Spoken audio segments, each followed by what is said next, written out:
And so 3 days ago, Sophie wrote an image thumbnailer for Glycin. And it's made in Rust, if you didn't know already. So I thought I'd make a benchmark, mostly out of curiosity, because I hate benchmarks. Then it only compares PNG generation between Glycin, FFMPEG, and GDK Pixbuf. I have this script here. It's AI generated basically, and it uses Hyperfine with 4 runs, 2 warm-ups, and 30 samples for comparing them. By the way, the original images are 4K and the thumbnail output is 256 pixels. Also, please don't take any of this as hard fact. You know how benchmarks are. Way too dependent on things like hardware or random bugs. In fact, and I don't mind spoiling it, I was surprised by how badly FFmpeg performed. I even had to ask if that was somehow normal. AI was like, yeah, all normal. FFmpeg adds some extra overhead. It likely uses more sophisticated algorithms. It has slower startup times. Who knows what else? Whatever, huh? Let's see the results.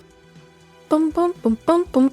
These are my PNG samples. 4K, but I only export the first 30 images because it takes too much time doing all of them. It's around 700 in total. That's definitely not a 4K PC. God. Next, let's take a look at the generated thumbnails, okay? If we select everything in FFmpeg, the total size comes out to about 1.4 megabytes.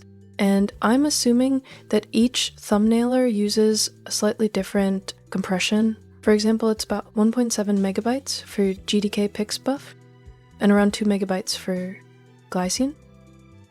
For comparison, the size of the first thumbnail is... where is it? Where are you? Isn't it here? Oh god. Are you kidding me? Everything's huge, but this? Anywho. So that's 68.6 kilobytes. In GDK Pixbuf, the same image is 57.4 kilobytes. And FFmpeg exported it at just 46.1 kilobytes. Oh, right, I could actually see it here. I don't even know what I'm doing. But clearly FFmpeg does better compression, which I assume uses slightly more CPU.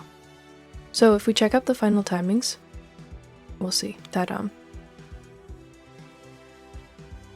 FFmpeg took a whopping 16 seconds just for 34K images. Meanwhile, the other two, only about 5 seconds. And honestly, I was so shocked because I started using the FFmpeg thumbnailer after some blog claimed it was, like, lightning fast. Idiots. I wish you'd die alone. Alright, so here's the thing. I ended up deciding we should use Glycin for 3 reasons. First, to support GNOME. Second, because it's actually fast, but most importantly, because it's written in Rust, so screw everything else.